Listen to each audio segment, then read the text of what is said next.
Mali nusu lajɛ baga bɛɛ lajɛlen an b'u sɔgɔ ɲɔgɔn su ani tile aw ni ɲankuma bi ye tɛnɛn juin kalo tile fɔlɔ san 2026. An ka bi kunnafoni minɛ tali kɛ min na Mali armée opération caman kɛ samedi ni dimanche ni opération ninnu na banbagaci caman bɔnɛna u ni na n'an bɔra an bɛ taga Niger sini min ye bɛnɛ jamanakuntigi kura ye ale kan ka taa tagamala Niger kunnafoni walawalalen an b'o dɔn kuru fɔ an ka kunnafoni kɔnɔ.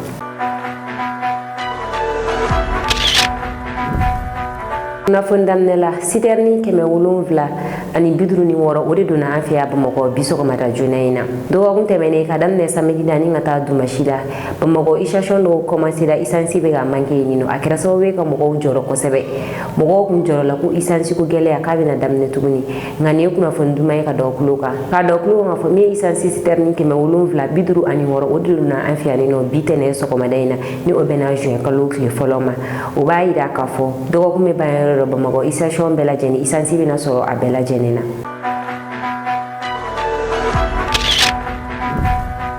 Aw bisimila aw kunnafoni kɔnɔ ni ye tali kɛ lakanako kan samedi kana dimanche la Mali armée ye frappe caman kɛ. Frappe ninnu kɛra Bamakɔ dafɛlaw de la. Mali armée a yira k'a fɔ ko frappe in fanba bɛɛ kɛra forêt de faya de kɔnɔna la. Mali armée ko frappe in fɔlɔfɔlɔ ni o kɛra samedi don o kɛra Kasila ale ye kɔrɔyan fan fɛ. Mali armée ye banbagaci 20 bɔ ɲɔgɔn ko faga o frappe in senfɛ ni ka u bolo motow fɛnɛ détruit. Frappe filanan o kɛra o don kelen n'o kɛra samedi donya in na a kɛra o dugu kelen in na tuguni sabula frappe fɔlɔ kɛlen banbagaci ninnu kan u bolila ka bɔ yen ka taga u fara ɲɔgɔn kan u dagayɔrɔ filanan na.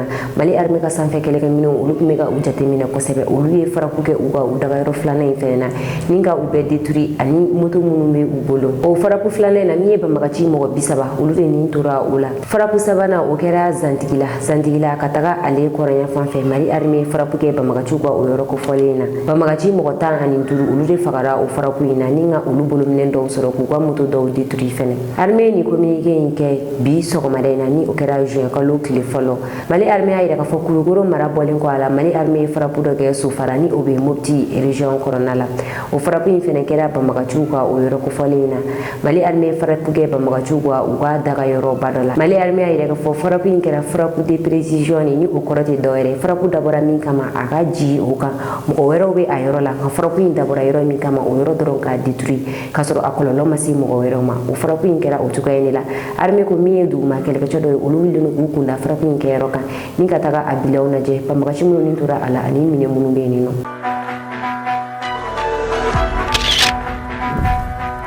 Halisa an bɛ to lakanako kɔnɔna la Tombouctou mɔgɔ 40 ne bilala a yirala k'a fɔ ko olu nɔ ma ye foyi la.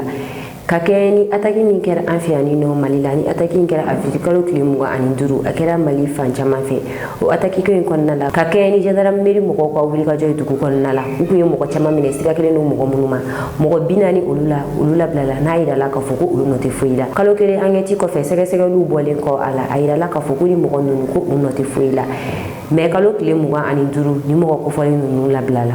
Lieutenant colonel Ablaye Farikou Kulubali ni ale ye Tombouctou gendarmerie ɲɛmɔgɔba ye ale kumana a y'a yira k'a fɔ u ye ni mɔgɔ ninnu minɛ sɛgɛsɛgɛli de tun ka boli u kan kunnafoni jɔnjɔnw sɔrɔla k'a fɔ ko u nɔ t'u ka nin ko in na sabula famille jɔnjɔnw yera u la papiyew fɛnɛ yera u bolo min b'u lajɛya sɛgɛsɛgɛliw bolila u kan kosɛbɛ yɛrɛ de fo ka taa ye k'a fɔ u nɔ tɛ ko ninnu na. Civil gansanw de don jamana kɔnɔna la minnu kun bɛ ci sira fɛ ani minnu kun bɛ baara wɛrɛ la n'u minɛna patrouille la o la ko u labilala u bɛɛ ka taa u ka so u labilala yanni seli cɛ ko o ye fɛn min ka ɲi nɔ kosɛbɛ ko sabula Mali jamana bɛ baara kɛ adamadenya sariya kɔnɔna na ko jamana in ye sariya jamana de baara bɛ kɛ sariya kan baara bɛ kɛ adamadenya sariya fɛnɛ kan an ka jamana kɔnɔna la mɔgɔ minnu kun minɛna o mɔgɔ kelen ale fɛnɛ ye kuma ta ale y'a yira k'a fɔ ko ale kun ye dunan ye Tombouctou dugu kɔnɔ ale minɛna wagati min na o y'a sɔrɔ ale bɔra Gawo k'a b'a kun da ɲɛfɔ kere kan k'ale to o dunanya sira de fɛ ale minɛna Tombouctou ko nka min ye Mali armée k'u y'u ka baara kɛ a kɛcogo la k'a ka ɲuman na ka sɛgɛsɛgɛliw boli olu kan ka ɲa minnu nɔ tɛ foyi la ka sira di olu ma k'olu labila ka taga u ka denbaya la k'ale bɛ foli belebele ta ka di Mali armée ma a ka baara la o cɛ kofɔlen ale yɛrɛ tɔgɔ ye Amini Yusuf an ka jɛ an ka taa Tombouctou gendarmerie ɲɛmɔgɔ ka kumakan lamɛn ani Amini Yusuf mɔgɔ minnu bilala ni ale bɛ olu la an k'ale fɛnɛ ka kumakan lamɛn. Dans la région de Tombouctou, les femmes du secteur 3 ont organisé d'intenses opérations de sécurisation des différentes villes qui ont permis d'interpeller plusieurs dizaines de suspects, fouiller plusieurs véhicules. Après vérification d'identité, il n'y a aucun intérêt de les garder. Ils sont connus de la ville, ils sont là, ils ne sont pas suspects. On va les libérer, surtout en cette veille de fête, pour quand même que ces personnes qu'on n'a rien à reprocher puissent aller fêter en famille. J'ai quitté Gao pour partir à Yafunke. Bon, arrivé ici à Tombouctou, comme je suis des étrangers, les parents ils ont arrivé, ils m'ont amené ici. Alhamdulillah, quand même, j'étais à l'aise. Je mange matin, petit déjeuner, midi, aussi le soir.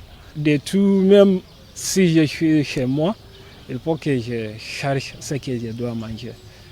Ici, ils me donnent tout. Il y a la ventilo, il y a aussi la télé que tu peux regarder.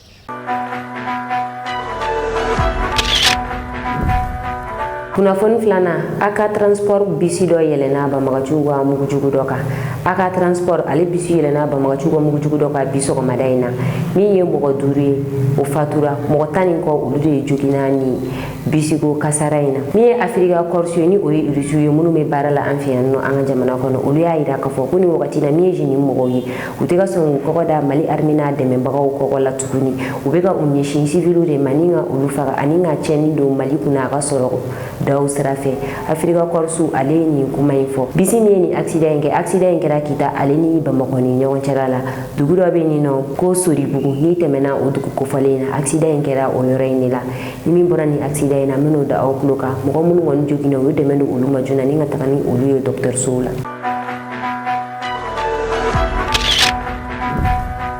Burkina ministre de la sécurité ale be an fɛ yan nɔ Bamako kunu min ye Burkina ministre de la sécurité commissaire Mamadou Sana ale ka pankulu jiginna Bamako aéroport la Senu Mali ministre de la sécurité o taara Burkina ministre de la sécurité kunbɛn ni ka a bisimila Burkina ministre de la sécurité a bɛna wagati damadɔni kɛ an fɛ yan Mali la ni o kun tɛ dɔwɛrɛ Burkina ministre de la sécurité ani Mali ministre de la sécurité u bɛna kuma ko caman kan jamana ninnu sécurité ko kɔnɔna la ni min bɔra o kɔni ko in na n bɛn'o da o tulo kan.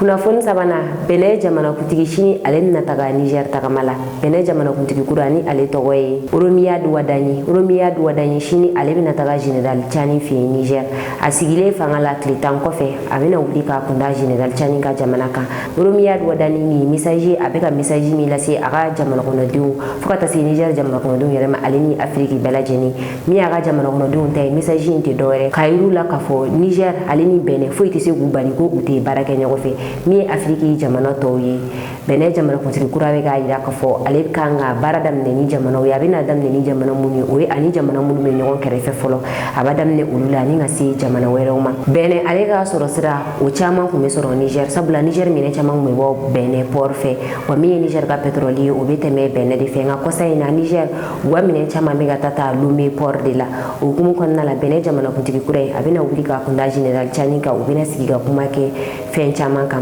an ye kibaruya dɔw sɔrɔ u ka sigi ka kuma bɛna tɛmɛ minnu kan o de ye sécurité ko ye ni jamana fila ni ɲɔgɔn cɛ fo ka taa se jago taga sira ma ale ni pétrole ko jamana fila ni ɲɔgɔn cɛ ani frontière datuguli ko o kuma bɛna tɛmɛ ni jamanakuntigi fila ni ɲɔgɔn cɛ u ka sini voyage in na k'a da tulo kan ka fɔ ni ye Bɛnɛ jamanakuntigi kura a ka voyage ye n'o ye Oromiyadi Wadanyi a ka voyage fɔlɔ ni o bɛna kɛ AES jamana dɔ la kelen kɔnɔ Niger.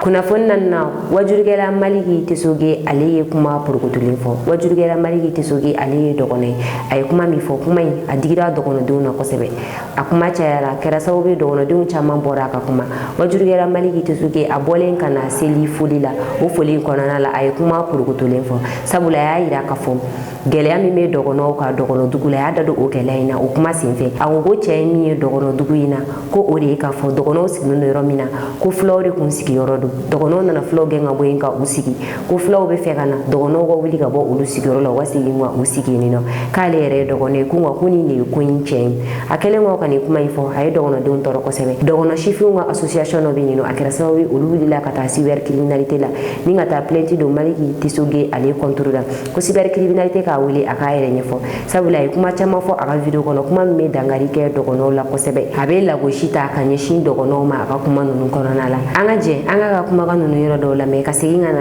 ni kunnafoni in kɔnɔ a ka dugu si tɛ yen dugu min ye dɔgɔnɔ dugu ye dɔgɔnɔ dugu bɛɛ la dugu kelen tɛ jɔnw ta di a bɛɛ fila dugu pays dɔgɔn la pays dɔgɔn dugu bɛɛ fila dugu donc dɔgɔnɔw ye fulaw gɛn de ka taa ko fulaw ka segin donc fulaw kɛlɛ de bɛ yen ani dɔgɔnɔ kɛlɛ o de bi bɛɛ fɛ parce que dɔgɔnɔ dugu kelen tɛ dugu min ye dɔgɔnɔ dugu ye sisan dɔgɔnɔ dugu bɛɛ tɔgɔ fila de b'a la tɔgɔ filanan de sɛbɛnlen bɛ plakiw kan tɔgɔ fɔlɔ nin tɛ plakiw kan min bɛ plaki kan o de bɛ lisi la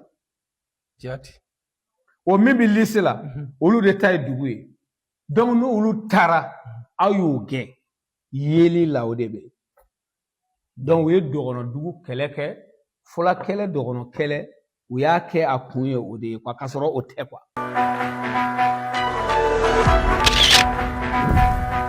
Maliki Tesoge ale ka kuma kɔfɛ min ye Dana Masagu kɛlɛkɛ cɛ ɲɛmɔgɔ ye ni ale Yusuf Toloba ye ale fɛnɛ bɔra ka kuma Yusuf Toloba ye kuma caman fɔ ka ɲɛsin Maliki Tesoge ka nin kuma ninnu ma o kɔfɛ bɔlɔlɔ sanfɛ min ye Isabelle Togo ni ale ye dɔgɔnɔden min bɛ dɔgɔnɔw ka kɛlɛkɛ kosɛbɛ ni a bɛ fɔ a ma ko Amazon du pays dɔgɔn ale fɛnɛ bɔra ka kuma Yusuf Toloba ale ka kuma kɔnɔna la a y'a yira k'a fɔ ko Maliki Tesoge a ka nin ko in ko a ma bali ale la sabula ko nin bɛɛ bɛ kɛlɛ kɔnɔna la i bolo ko mɔgɔ dɔw ye i nin ye ko nka k'i bɛ taa sɔrɔ ko olu ye jugu de k'a tɛ bali ale la ni Maliki Tesoge n'a yirala k'a fɔ ko ani banbagaciw bolo bɛ ɲɔgɔn bolo ko o tɛna bali ale la Yusuf Toloba kɔfɛ min ye Isabelle Togo ye ale fɛnɛ kumana nka ale kumana ni ɲɛji a y'a yira k'a fɔ Maliki Tesoge la ko dɔgɔnɔw yɛrɛ sɛgɛnna dɔgɔnɔw tɔɔrɔ la k'a b'a ɲini a fɛ n'a b'a ka wajulu kɛ a k'a ka wajulu kɛ a ka dɔgɔnɔw sen bɔ a ka kumakan na an ka jɛ an ka ni mɔgɔ fila ka nin kumakan ninnu lamɛn. Le 31 5e mois 2026 bi ne bɛna ni adresse dɔgɔnɔw de la dɔgɔnɔ a ye lamɛn kosɛbɛ nin bɛɛ kɛlɛ fɛrɛ de ko morikɛ dɔ Tesuge ko a kumana dɔgɔnɔ caman y'a yira k'a fɔ ko a ma bɛn u ma kɛ dɔ a bɛ digi mɔgɔ la kosɛbɛ nin bɛɛ ye kɛlɛ taabolo de an fɛ yan n'a Tesuge fɔra Tesuge ye sɛgɛ de an kɔni bɛ u jate ni kɛfarinw ye dɔgɔnɔw cɛ la o tigi yɛrɛ y'a fɔ ko sigiyɔrɔ t'a la bɔyɔrɔ t'a la mɔgɔ min bɔyɔrɔ t'a la esigi mɔgɔ bɛ se ka jigi d'a kan wa ale yɛrɛ da de y'a fɔ ne bɛ min fɔ aw ye aw ka hakili sɔrɔ a ka kuma nin na peut-être a bɛ se ka kɛ dɔ de y'a bila a la a k'a fɔ ou bien a bɛ se ka kɛ ale ka hakilina ye mais ale ka kuma nin a tɛ an arranger bi an bɛ yɔrɔ min na. C'est ma toute première fois je peux dire que de m'énerver comme ça dans ma vie. Et dugu t'an bolo ne fa yi kuma na dɛ mɔgɔ tɛ se ka to dun k'i kɔnɔ fa ka taa plateau kan k'i bi kuma dɛ kuma dɔw bɛ yen an ka ɲɔgɔn bonya kɔnɔ dɛ i donna an ka dignité kɔnɔ ko jamu yɛrɛ kun t'an na i donna an ka dignité kɔnɔ vous avez bafoué notre dignité aux yeux du monde.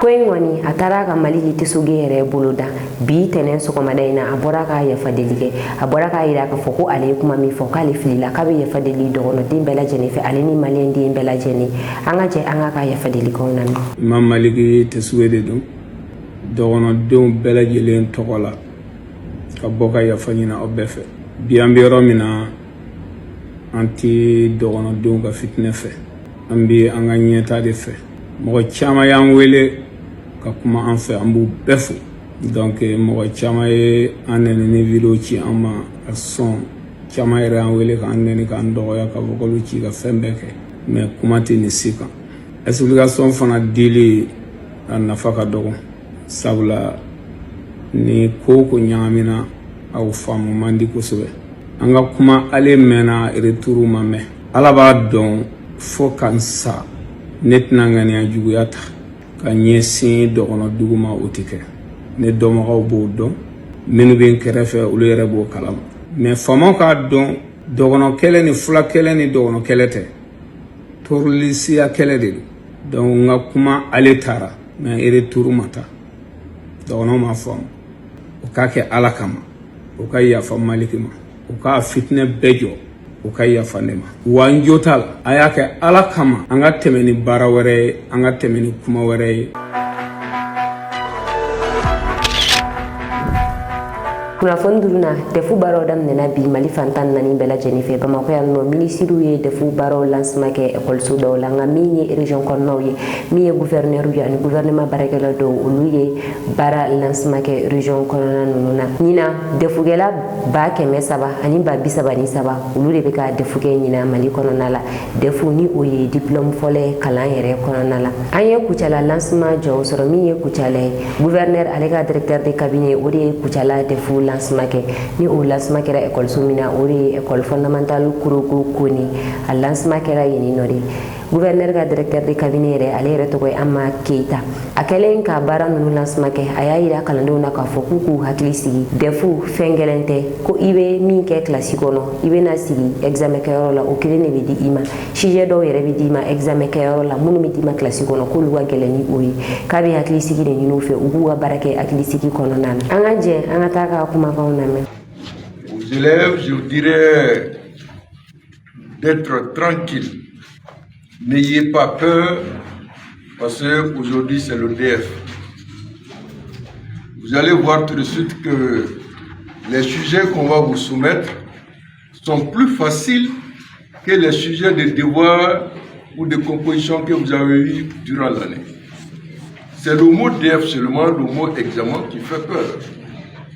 Alors que l'examen, c'est très facile. Il suffit d'avoir une moyenne. Ce n'est pas un concours. Il suffit d'avoir une moyenne pour passer. Donc, je vous demande d'être serein et ayez confiance en vous-même. D'abord, c'est ce qui est primordial. Ayez confiance en vous-même. Donc, le DF n'est pas du tout difficile. Donc, aux enseignants, nous vous demandons de continuer avec la même rigueur que vous aviez au début de l'année, le sérieux, surtout à la clôture de l'année, c'est l'examen. Le mot d'ordre, c'est très simple. Pas de fraude, pas de fuite de sujet.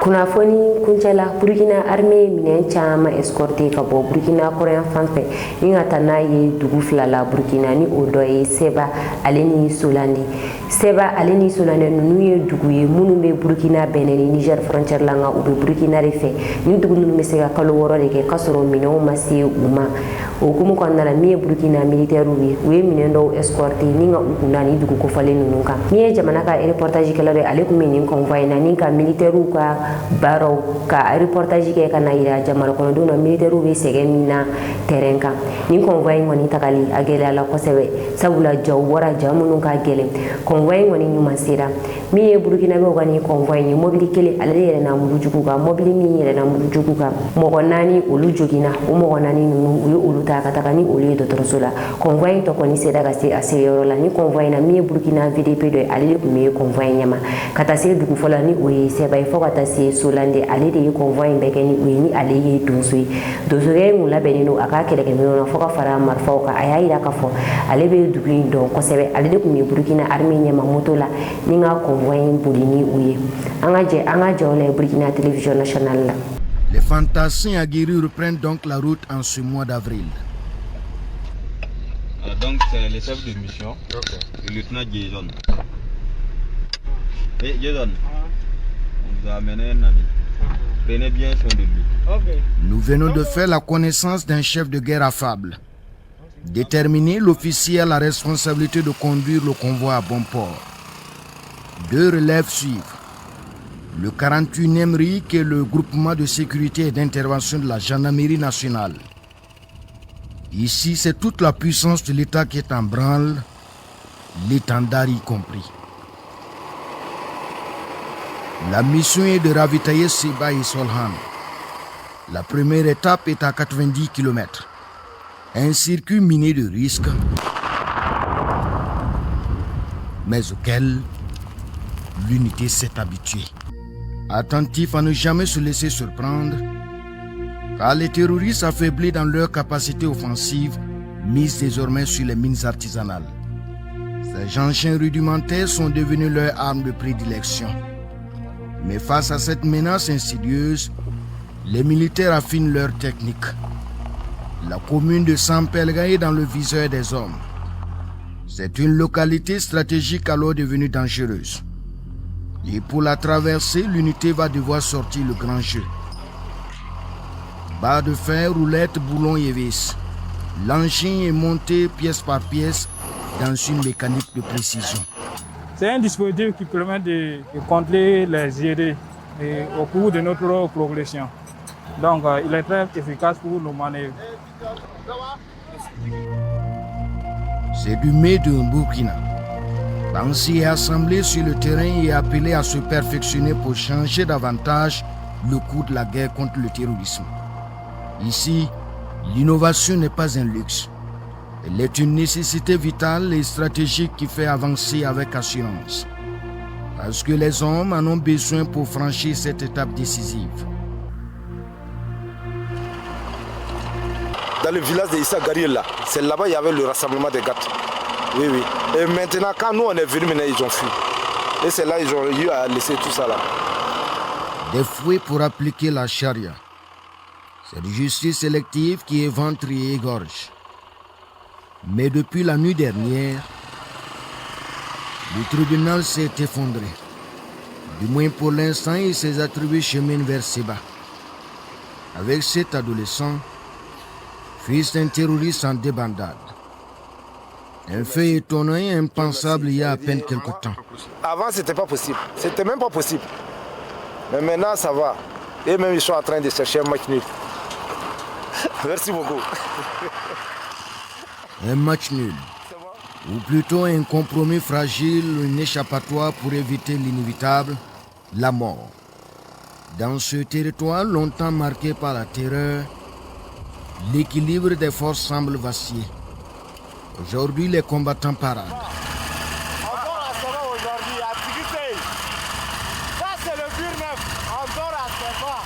Un vœu qui traduit le caractère d'un homme forgé par l'expérience des terrains difficiles. Avec lui, c'est le retour de l'enfant du terroir. C'est un pur produit de la localité qui a appris à faire la guerre à ses débuts.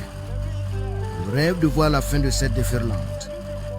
Mais avant, il faut affronter les derniers kilomètres vers Seba comme une finale. Cas d'urgence.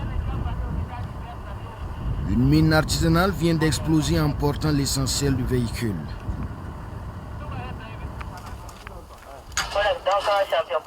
En ce lieu où les regards portent le poids de nombreuses interrogations. Vous voyez là où se trouve le véhicule et puis le pneu, ça vaut 60 à 70 mètres comme ça. Malheureusement, c'est la triste réalité d'un terrain parfois brutal et pour le moins implacable. Vraiment, le mine, c'est le bec noir d'un combattant. Un ennemi juré qui vient de causer quelques blessés, notamment parmi les membres de l'équipage. Hors de danger, ils sont évacués vers Douri pour une meilleure prise en charge. Et nous voici enfin franchissant la porte de Seba.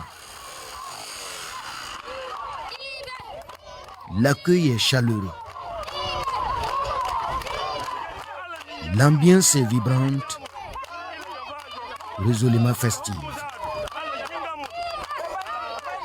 La nouvelle s'est répandue comme une traînée de poudre. Les commandos sont là. Personne ne veut se faire conter l'histoire. Chacun veut la vivre en direct. Sur la place publique, les guerriers sont acclamés en véritables héros. Une joie perceptible partagée par toute la population qui attendait un ravitaillement.